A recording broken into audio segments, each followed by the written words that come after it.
Bismillahirrahmanirrahim. Good morning, everyone. So today we are going to do a review on this book, Rebellion and Violence in Islamic Law, Khaled Abou Fadl.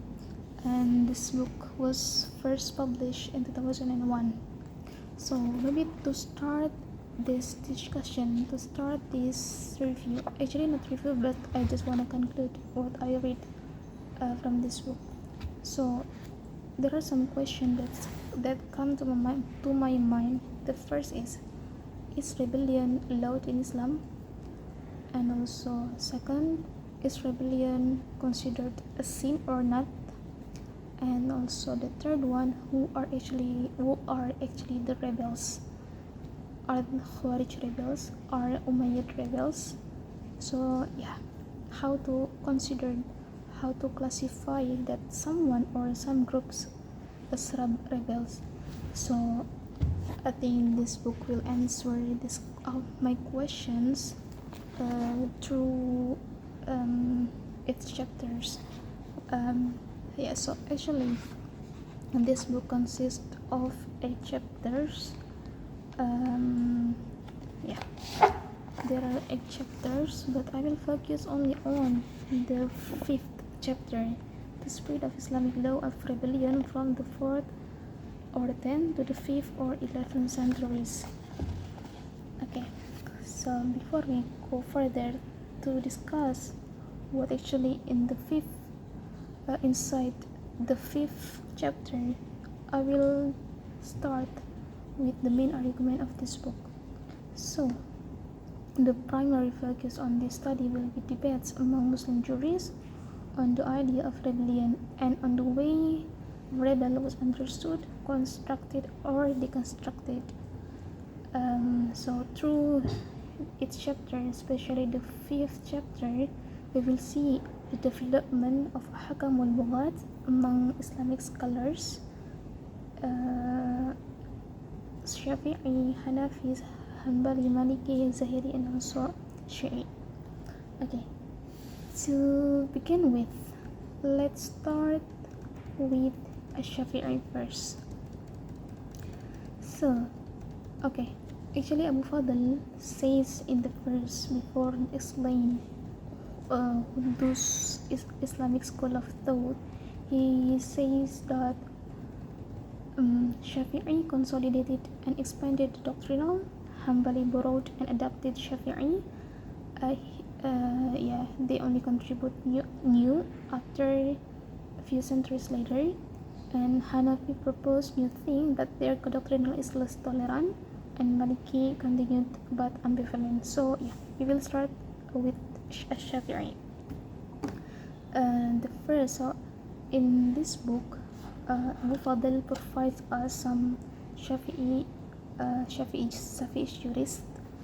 I think there are 1, 2, 3, 4, 5, 6, 7. Yeah, there are 7 Shafii jurists in this book. The first one, he begins with Ibn Mundir. He said that Ibn Mundir doesn't say many things about ahkām al-bughat, but he asserts that if someone gives their bi'ah, oath of allegiance, to the ruler without any compulsion, so then the ruler become caliph, so she should obey the caliph against the rebels. And if he give the bay'ah with compulsion, so it's not obligation for him to obey the ruler obey the ruler against the rebels. And the second one is al-Mawardi. Abou Fadl cites many things from al-Mawardi, because Mawardi in his book very clear. He repeats what Imam Shafii say, and also he also adds some new ideas from within his work. For example, Mawardi reiterates mengulangi, repeat what Shafii, that who are considered as rebels if the ruler is just, who oppose the just ruler is considered as rebel. So there is just ruler, al-Imam al-Adil, and whoever who against this just ruler is considered as rebel. And in Islam يعني law, and this law against the rebels. He said also there are 4 conditions that make fighting the rebels justified. Fighting the rebels is allowed. The first one, the rebels have enough numbers. The second one, they gather in particular area. And the third, they have also ideology or interpretation. They have a plausible ta'wil. And the fourth one is there are 3. So the question is, I think that, and how to against the rebels, so there are some laws. We are not allowed to against rebels dengan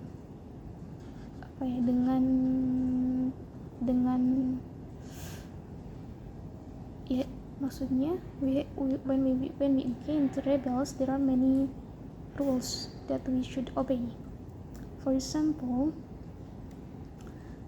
the sources of water and food and drinks may not be broken. The rebels' home also may not be burned or flooded. Also, their cattle or horses may not be destroyed. So for example, as Muslims, there are Muslims who follow the ruler, and also there are rebels. So the Muslims are not allowed to destroy the houses, the castle, the horses of the rebels. And also, the rebels are liable for loss and destroying may be caused before or after, not during the fighting. The reason is that they have their own interpretation and hope they return to obedience. So when the rebels destroy the public facilities, for example, before or after the fighting, so the requirement is that they are liable for that, but the destroyed that caused during the fighting, they are not responsible for that. Because of what? Because actually when they rebel, when they fight the ruler, they have their own interpretation, they have plausible interpretation, and also we hope that they will return to obedience, to obey the ruler, to obey the ruler. And the third is al-Shirazi. Al-Shirazi has some position with al-Mawardi, who distinguish between rebels and bandits by labeling rebel for whom has the plausible interpretation. So actually I have to say that there are 2 main factors that groups considered as rebel. The first is they have plausible interpretation, they have their own reasonable interpretation, and the second one is they have shauka, forces, al-quwwah.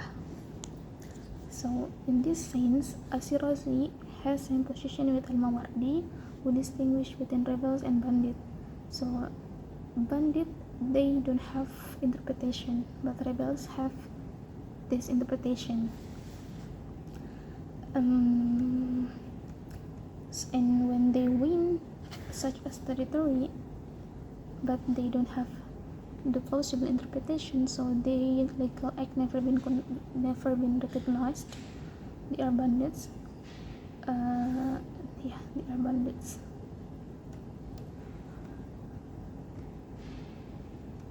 And in the issue of rebel prisoners, he agrees that with al-Mawardi in general that rebels may be released after they give oath of allegiance, after they give the bay'ah. And the fourth Shafii jurist is al-Juwayni. So Imam al-Juwayni in Qiyas al-Umam say that rebellion is more than looking at legal aspect. He asserts that the rulers must be obeyed. Labudda an nuti' al-imam. Why? Because the harm of rebellion is greater than unjust ruler. So and the usurper must be recognized but not as rightful Imam. It means that he is to be given de facto, not de jure. He is recognized as ruler but not given oath of allegiance. I mean, if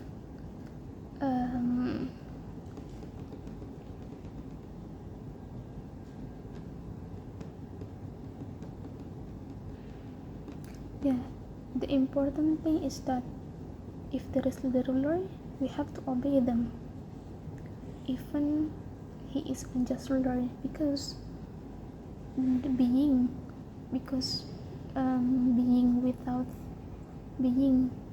because not having ruler is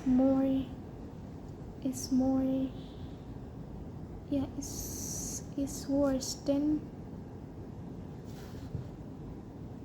the harm of rebellion is greater than unjust ruler.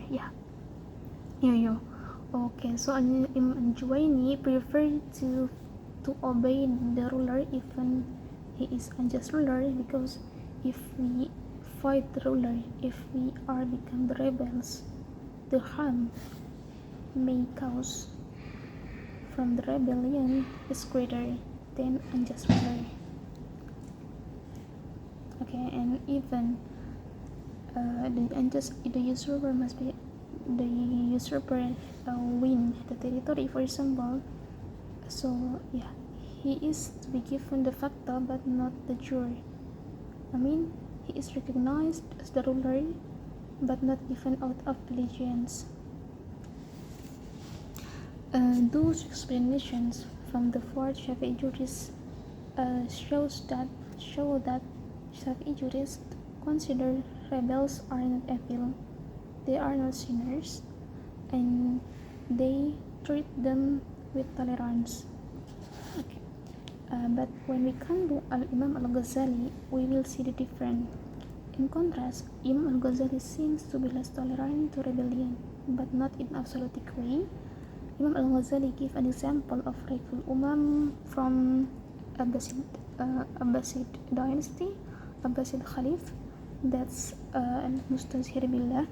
So after al-Muqtadi died, Mustazhir was able to solve the fitan by restoring peace and also order. So according to al-Ghazali, he mentioned that one of the rightful Imam is al-Mustazhir billah from Abbasid dynasty. Because of what? Why he considered Mustazhir billah as rightful Imam? Because he